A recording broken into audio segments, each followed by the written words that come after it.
The day I found out I owned an apartment was the same day I realized my family had been lying to me for years. But let me back up a bit. My name is Janice, and this is the story of how I learned that sometimes the people closest to you can be the ones who hurt you the most. It all started when I got that scholarship letter in the mail. Full ride to State University, my dream school. I remember staring at the crisp white paper, my hands shaking as I read the words over and over again. This was my ticket out, my chance to break free from the suffocating small town I'd grown up in. I ran to tell my mom, expecting her to be thrilled. Instead, her face fell. "Oh, honey," she said, her voice dripping with false sweetness. "That's wonderful, but how will you afford to live in the city? You know we can't help you with that." I felt my stomach drop. She was right. The scholarship covered tuition and books, but not living expenses. For a moment, I saw my dreams slipping away. But then my mom's eyes lit up with an idea that would change everything. "You know," she said slowly, "I do have that apartment in the city. It's not much, but I could rent it to you for cheap.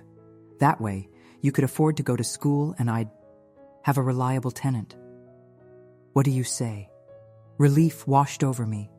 It seemed like the perfect solution. Little did I know that this perfect solution would be the beginning of a nightmare. The apartment was small and dated, but it was mine, or so I thought. I moved in a week before classes started, feeling like I was finally on the path to adulthood. My mom had agreed to rent it to me for half the market rate, which still stretched my budget thin, but I was determined to make it work. For the first few months, everything was great. I threw myself into my studies, made new friends, and started to feel like I was really finding my place in the world.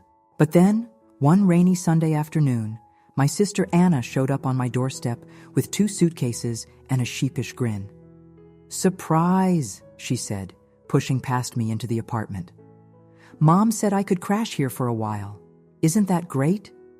I stood there, stunned, as Anna made herself at home on my couch. Did Mom tell you how much rent would be?" I asked cautiously. Anna laughed. "Rent? Come on, Janice, we're family. Mom said I could stay here for free while I figure things out." And just like that, my carefully budgeted life was thrown into chaos.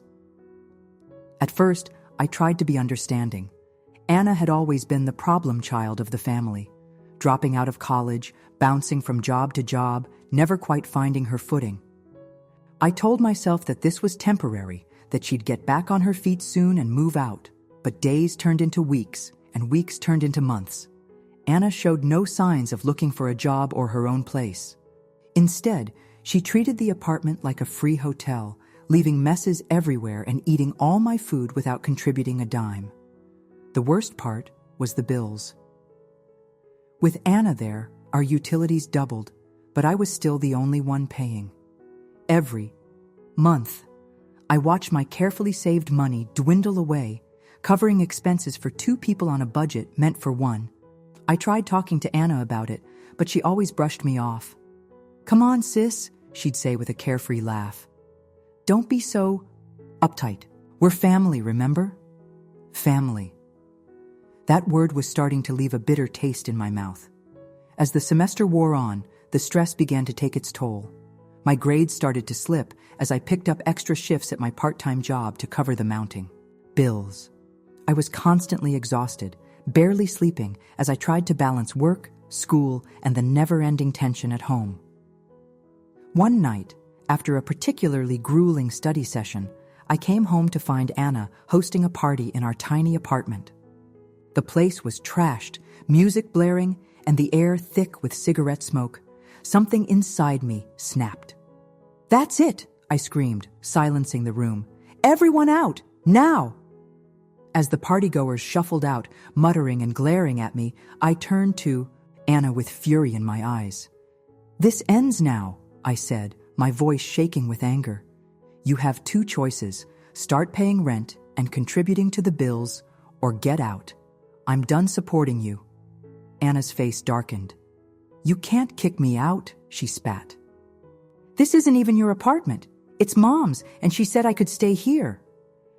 "I'm the one paying rent," I shouted back. "I'm the one whose name is on the lease." "Oh yeah?" Anna sneered. "Let's see about that." Before I could stop her, she stormed into my bedroom and started rifling through my desk drawers. I followed her, ready to physically drag her out if necessary, when she suddenly froze, holding a piece of paper in her trembling hands. "What the hell is this?" she whispered. I snatched the paper from her, ready to berate her for invading my privacy, but the words on the page made me stop cold. It was a will, our grandmother's will, and it changed everything. According to the document, our grandmother had left the Char's apartment to me when she passed away 5 years ago. Not to our mother, to me. The room seemed to spin as the implications sank in. If the apartment was mine, then why had I been paying rent all this time? Why had my mother pretended it was hers? "This has to be a mistake," I muttered, more to myself than to Anna. But deep down, I knew it wasn't. The pieces were starting to fall into place. My mother's eagerness to rent me the apartment, her insistence on collecting the money herself, rather than having me pay a property manager. I'd been played. We both had. Anna's face had gone pale. "Does this mean—" She trailed off, unable to finish the thought. I nodded slowly, the anger I'd felt towards her redirecting itself towards our mother. "Yeah, it means Mom's been stealing from me. From both of us." For the first time in months, Anna and I were united in our shock and betrayal. We stayed up all night, poring over the will and trying to make sense of what had happened. By morning, we had a plan. The next few weeks were a whirlwind of legal consultations and heated confrontations. We hired a lawyer who confirmed that the will was legitimate and legally binding. The apartment had been mine all along, and every cent of rent I'd paid had been unlawfully collected. When we confronted our mother, her reaction was not what I expected. Instead of denial or remorse, she lashed out with a bitterness I'd never seen before. "You ungrateful brats," she hissed, her face contorted with rage. "After everything I've done for you, this is how you repay me? I deserved that money. I deserved that apartment. Your grandmother had no right to leave it to you." Her words cut deep, revealing a resentment that had clearly been simmering for years. In that moment, I realized that the mother I thought I knew had never really existed. She'd been wearing a mask all along, and now it had finally slipped. The legal battle that followed was ugly and drawn out. Our mother fought us every step of the way, dragging our family's dirty laundry through the courts. Old wounds were reopened, and new ones were created. There were days when I wondered if it was worth it, if I should just let it all go to preserve what was left of our family. But then I'd remember the nights I'd stayed up worrying about bills, the opportunities I'd missed because I was working, extra shifts to make rent. I'd think about the future I'd almost lost because of my mother's deceit, and I knew I had to see this through. Finally, after months of legal wrangling, we reached a settlement. My mother was ordered to repay all the rent she'd collected, plus interest. The apartment was officially put in my name, and I was granted a restraining order to keep her from contacting me or coming near the property. It was a victory, but it felt hollow. As I stood in the apartment, my apartment, after the dust had settled, I felt more alone than ever. The place that had once represented my independence now felt tainted by betrayal and lies. Anna had moved out during the legal proceedings, unable to handle the stress of it all. We still talked occasionally, but our relationship had been fundamentally changed by what we'd been through. As for our mother, I hadn't spoken to her since the day of the settlement. The wound was still too raw, the betrayal too deep. For weeks, I wandered through my days in a daze, going through the motions of attending classes and working my job, but feeling disconnected from it all. The weight of what had happened pressed down on me, making it hard to breathe, hard to think about the future. But slowly, almost imperceptibly, things began to change. It started with small moments, a genuine laugh shared with a classmate, The satisfaction of acing a difficult exam. The simple pleasure of cooking dinner in my own kitchen without worrying about feeding an unwanted house guest.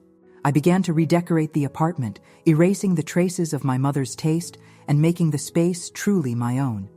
Each new paint color, each carefully chosen piece of furniture, felt like a step towards reclaiming my life. One day, as I was hanging a new mirror in the hallway, I caught sight of my reflection and barely recognized myself. The scared, naive girl who had moved in here a year ago was gone. In her place was a woman who had been tested by fire and emerged stronger. That night, I sat down and wrote 2 letters. The first was to my grandmother, thanking her for the gift she'd given me and promising to make the most of it. The second was to my mother. I poured out all the hurt, anger, and disappointment I'd been carrying. I told her that while I couldn't forgive her yet, I hoped that someday we might be able to rebuild some kind of relationship. I never sent that second letter.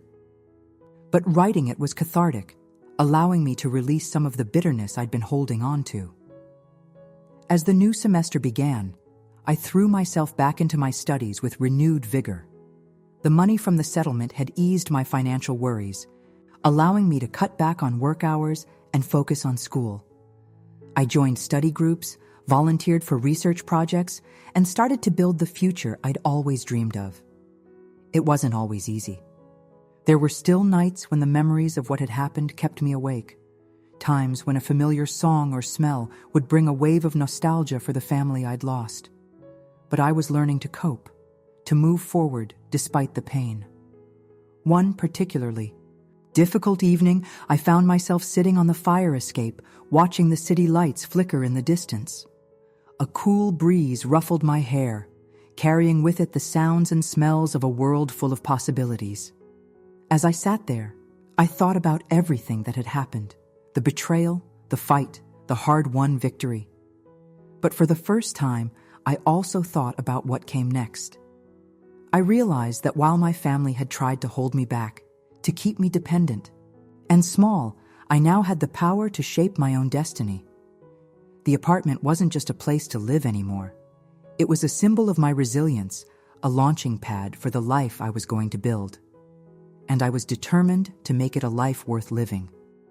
In that moment, perched between the past and the future, I made a promise to myself. I would not let the actions of others define me. I would not let betrayal harden my heart or make me bitter. Instead, I would use this experience as fuel, driving me forward towards my goals. As the first rays of dawn began to paint the sky, I climbed back into my apartment, my home, and began to plan. There were classes to ace, internships to apply for, and a whole world waiting to be explored. For the first time in months, I felt truly excited about what lay ahead.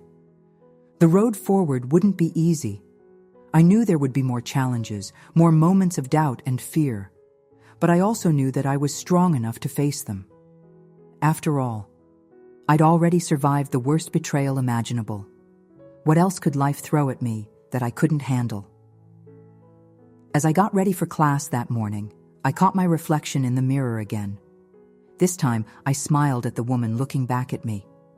She wasn't perfect, and she carried some scars, but she was resilient, determined, and finally, truly free. The apartment keys jingled in my hand as I locked up, a sound that once filled me with resentment, but now rang with possibility. I stepped out into the morning, ready to embrace whatever came next. Because now I knew the truth. Home isn't just a place, it's a feeling. And I was finally home within myself. As I walked down the busy street, blending into the crowd of students and professionals all rushing towards their own futures, I felt a sense of belonging I'd never experienced before. This city, this life, was mine to shape as I saw fit.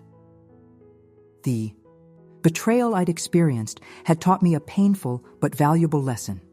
The only person I could truly rely on was myself. But rather than making me cynical, this realization had empowered me. I was no longer waiting for anyone's permission or approval to live my life. I was taking charge, making my own decisions, and dealing with the consequences, both good and bad. My phone buzzed in my pocket, and for a brief moment I tensed, wondering if it was my mother or Anna trying to reach out again. But when I checked, it was just a reminder about a study group meeting later that day. I let out a breath I hadn't realized I was holding and smiled to myself. It was nice to have a normal problem to worry about for a change. As I navigated the crowded campus, I found myself noticing things I'd overlooked before. The way the morning light filtered through the leaves of the old oak trees lining the quad. The excited chatter of freshmen still wide-eyed with the novelty of college life. The determined set of shoulders on graduate students hurrying to their labs or libraries. I was part of this tapestry now, no longer an outsider looking in. I had earned my place here, not just through my scholarship, but through every hardship I'd overcome to stay. In my first class of the day, the professor announced a group project that would make up a significant portion of our grade. As my classmates groaned and began to look around nervously for potential partners, I felt a surge of confidence. A few months ago, I would have been just as anxious, worried about relying on others or being let down. But now I knew I could handle whatever came my way. I ended up partnering with a quiet girl named May, who I'd noticed always sat in the back of the class. As we began to discuss our project, I realized she had brilliant ideas, but was too shy to speak, up in larger groups. By the end of our planning session, I'd drawn her out of her shell, and we were both excited about the work ahead. Walking home that evening, I felt a warmth in my chest that had nothing to do with the setting sun. I'd connected with someone, made a difference in their day, and it felt good. It was a small thing, but it made me realize that while my family had failed me, there was a whole world of potential connections out there waiting to be made. As I climbed the stairs to my apartment, I thought about how different this homecoming felt compared to just a few months ago. Back then, I dreaded opening the door, never knowing what chaos or conflict awaited me inside. Now, I looked forward to the peace and solitude of my own space. I spent the evening working on assignments, the steady tap of my keyboard, a soothing rhythm in the quiet apartment. Around midnight, I decided to take a break and make some tea. As the kettle boiled, I found myself looking at the few family photos I'd kept out after everything that had happened. There was one of Anna and me as kids, gap-toothed and grinning on a beach somewhere. Another showed the whole family at my high school graduation. My mother's arm around my shoulders, her smile now seeming forced and false in hindsight. For a moment, I felt the familiar ache of loss. But then I realized something. The pain wasn't as sharp as it had been. It was still there, a dull throb in my chest, but it no longer threatened to overwhelm me. I was healing, slowly but surely. I took the photos down, not quite ready to throw them away, but no longer needing them on display. Instead, I put up a corkboard and began pinning up new memories. Ticket stubs from concerts I'd been to with new friends, a particularly good grade on a tough paper, a flyer for a volunteer program I was thinking of joining. This, I realized, was the new family I was building for myself, not bound by blood, but by shared experiences, mutual respect, and genuine care. As I sipped my tea and looked at this visual representation of my new life, I felt a sense of peace settling over me. The future stretched out before me, full of possibilities and potential. For the first time in a long time, I was excited to see what it would bring. The next few weeks flew by in a whirlwind of classes, study sessions, and new experiences. I threw myself into my coursework with renewed vigor, determined to make the most of the opportunity I'd fought so hard to keep. My professors began to take notice, praising my insights in class discussions and encouraging me to consider more advanced courses. But it wasn't all work. I was also learning to balance my academic life with social connections. I started saying yes to invitations I would have once declined, pushing myself out of my comfort zone. There were awkward moments, sure, but also genuine laughter and the beginnings of real friendships. One Friday night, my study group decided to take a break and go out for pizza. As we sat around the table, sharing slices and swapping stories about our worst professors, I felt a warmth that had nothing to do with the hot cheese. These people didn't know my whole story, didn't know about the betrayal and the legal battles. They just knew me as Janice, the hardworking student with a dry sense of humor and a knack for explaining complex theories. It was refreshing to be seen that way, to be known for who I was becoming, rather than for what had happened to me. As the semester progressed, I found myself thinking less and less about my mother and Anna. The pain was still there, a dull ache that flared up occasionally, but it no longer consumed me. Instead, I was focused on the future, on building the life I wanted for myself. One particularly challenging week, I was buried in research for a paper when my phone buzzed with a text from Anna. My heart skipped a beat as I opened it, unsure of what to expect. "Hey sis," it read. "I know things are still weird between us, but I wanted you to know I'm proud of you. Mom was wrong about a lot of things, but she was right about one thing. You're the strong one. Keep kicking ass." I stared at the message for a long time, a mix of emotions swirling in my chest. Part of me wanted to ignore it, to maintain the distance that had grown between us. But another part, a part that was growing stronger every day, recognized this for what it was: an olive branch. After careful consideration, I typed out a reply. "Thanks, Anna. That means a lot. I hope you're doing okay, too." It wasn't much, but it was a start. A tiny step towards healing a relationship I'd thought was beyond repair. That night, as I lay in bed, I thought about how far I'd come. The apartment that had once felt like a battlefield was now truly my sanctuary. The life that had been derailed by betrayal was back on track, stronger and more resilient than ever. I didn't have all the answers. I didn't know if I'd ever fully reconcile with my family or completely heal from the hurt they'd caused. But I did know one thing. I was going to be okay. More than okay, actually. I was going to thrive. As I drifted off to sleep, I made a silent promise to myself. I would never forget what had happened, but I wouldn't let it define me either. Instead, I would use it as fuel, driving me forward towards the life I deserved. The next morning, I woke up early, feeling refreshed and energized. I had a full day ahead, classes, a meeting with my academic advisor, and plans to check out a new art exhibit with some friends in the evening. As I got ready, I caught sight of myself in the mirror and smiled. The woman looking back at me was stronger, wiser, and more self-assured than she'd ever been. I grabbed my keys and headed out, ready to face whatever the day might bring. As I locked the door behind me, I ran my fingers over the smooth metal of the key. This small object represented so much: my independence, my resilience, my home. It was a reminder of how far I'd come and a promise of where I was going. Stepping out into the crisp morning air, I took a deep breath and smiled. The city was waking up around me, full of energy and possibility, and I was ready to embrace it all. As I walked to campus, I thought about the journey that had brought me here. The pain, the betrayal, the fight to reclaim what was rightfully mine. It had all shaped me, molded me into the person I was becoming. But it didn't control me anymore. I was writing my own story now, one day at a time. The future was uncertain, but for the first time in a long time, that uncertainty didn't scare me. Instead, it excited me.